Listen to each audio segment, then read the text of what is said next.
Good morning, Father Christian Hawley. On this June 2nd, 2019, can you tell me, Father Hawley, what is the sermon about today? So, John, we're going to talk about John, chapter 17, where Jesus has his farewell discourse and prayer, and this kind of cosmic sense of praying for the whole church. And what that looks like in today's world, particularly what it looked like yesterday at the consecration of the 1,118th American Bishop, K. Ryan. And so we're going to hold those things together, how we can all be one in a world that sometimes feels like we're kind of scattered to the four corners. So excited to get into that notion of being one together, sharing one bread and one cup.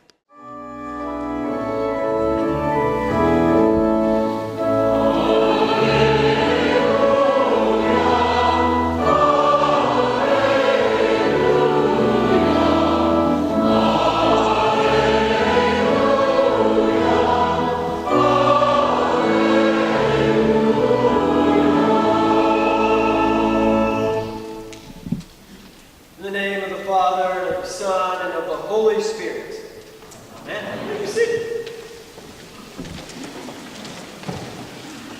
This is one of those Sundays where I get to wander around with the Bible in my hands. I love these kind of things that when they come up. I want to dig deep into the Gospel of John this morning, but I also want to put the Gospel in context with what took place here yesterday. So yesterday, we consecrated the 1,118th American bishop into the House of Bishops, across the street actually at Westover Church of Christ.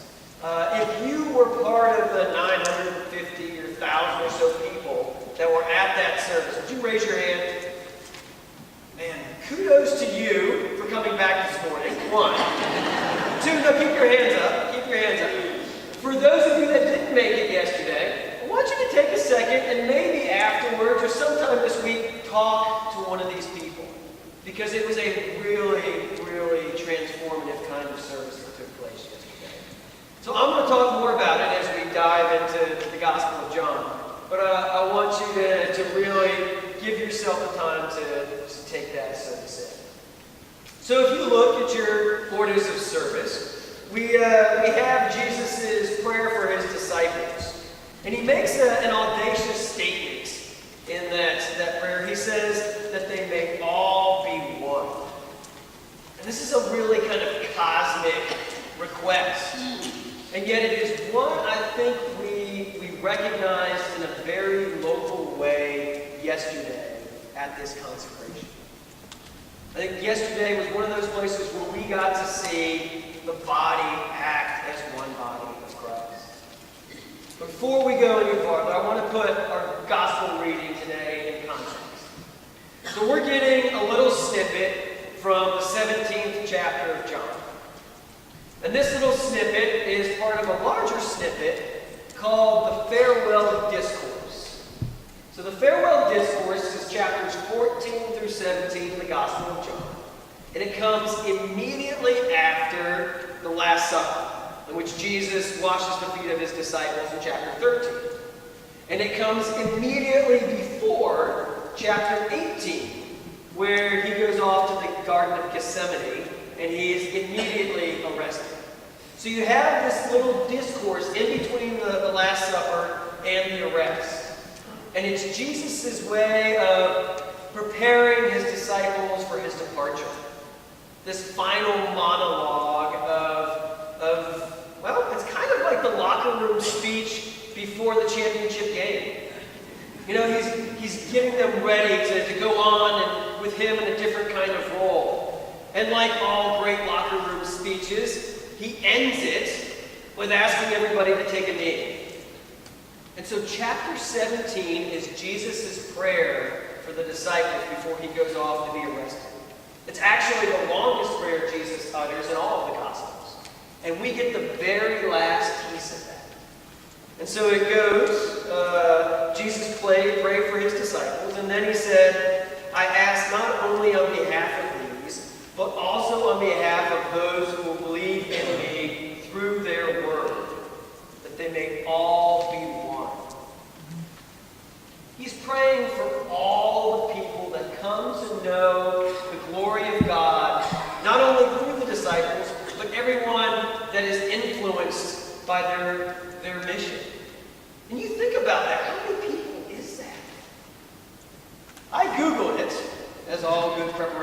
start. And the tally up to the 19th century was about 2 billion people. 2 billion people that have called themselves Christians. But because of exponential growth, in the present day, there are about 2.2 billion people that call themselves Christians. So at the very least, Jesus is praying for 4.2 billion people, that they may all be one. That's not even counting like parallel universes and other galaxies. I mean, you can really blow this out. Jesus is praying for all of these people to be one. And it's not very often that we get a sense of what it might be like for all of us, cosmically speaking, to be gathered in one place of one mind. But it felt like that happened yesterday. When a woman from New Mexico was ordained a bishop of Texas in a Church of Christ. In a Church of Christ, y'all, that is still mind-boggling for the ecumenism, the idea of one body. In a Church of Christ, by bishops from all over the world. The former bishop of Costa Rica was there.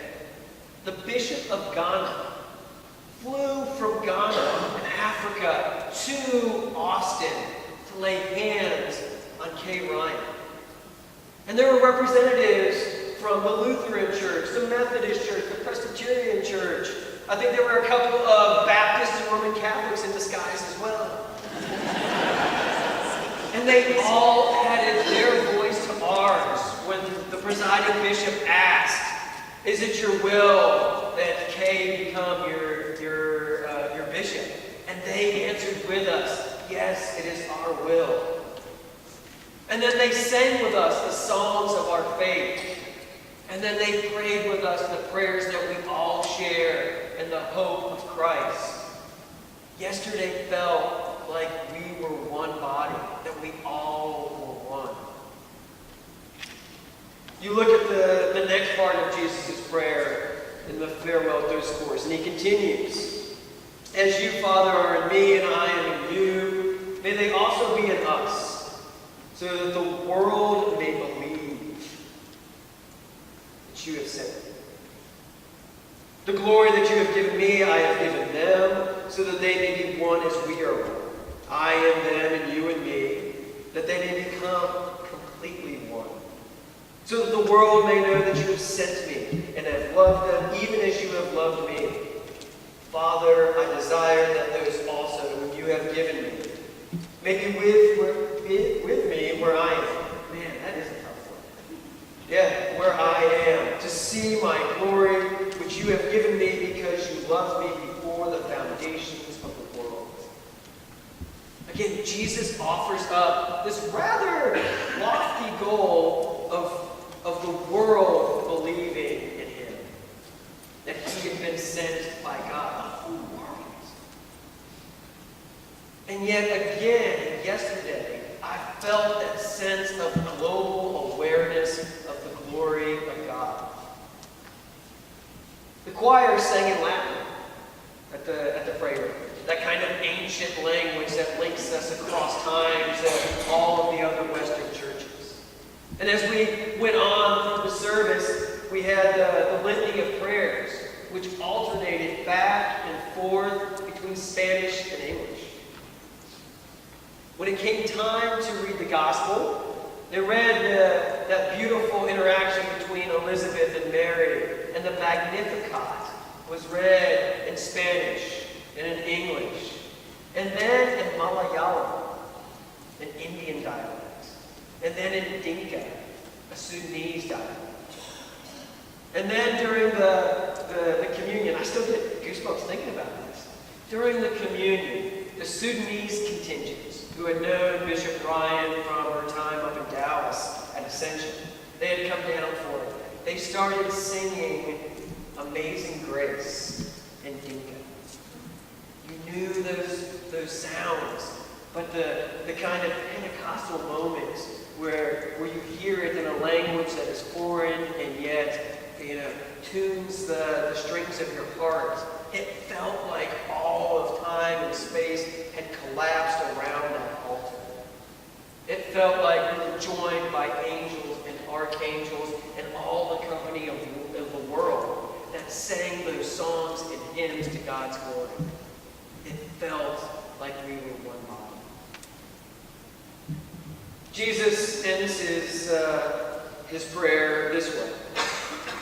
Righteous Father, the world does not know you, but I know you, and these know that you have sent me. I made your name known to them, and I will make it known, so that the love which you have loved me may be in them, and I in them. I think one of the greatest champions today for God's love is our presiding bishop, Michael Curry. He spent a lot of time on this campus this weekend. He did a press conference in here on Friday. He was over in Huffman Hall addressing all of the clergy in the local area.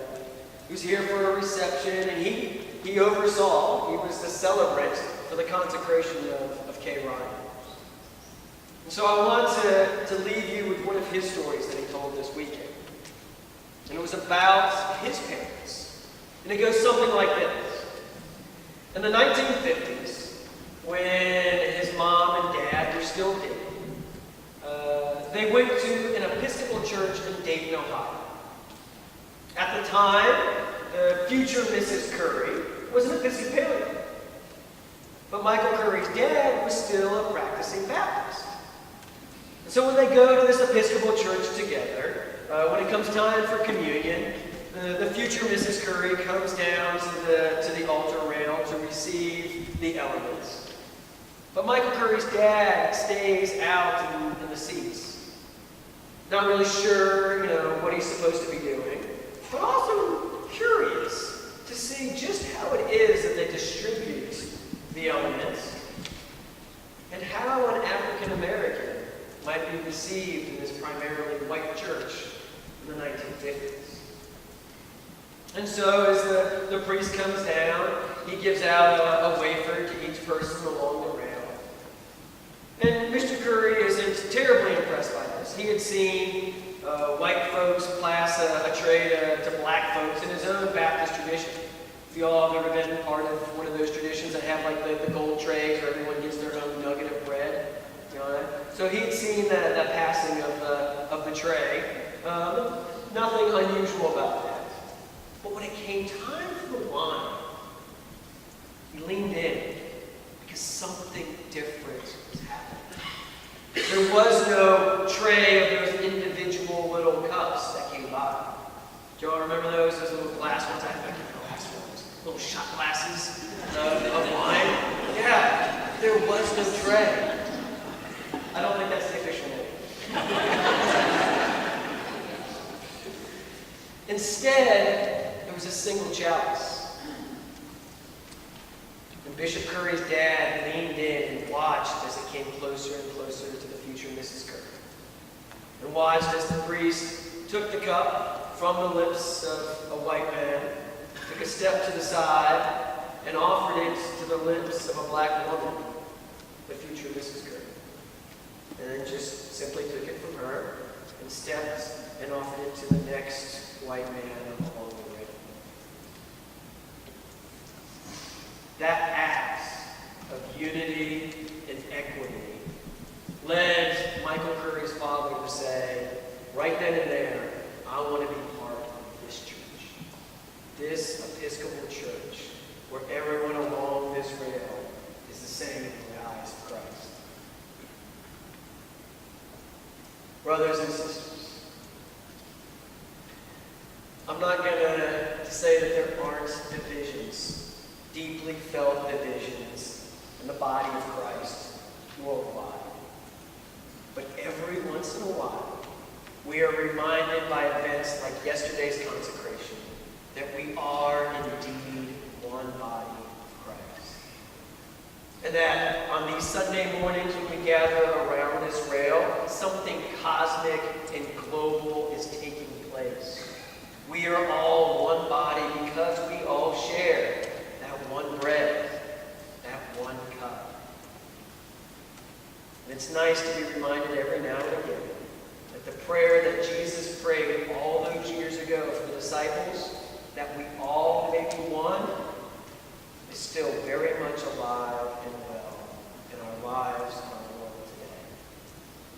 To that we all say.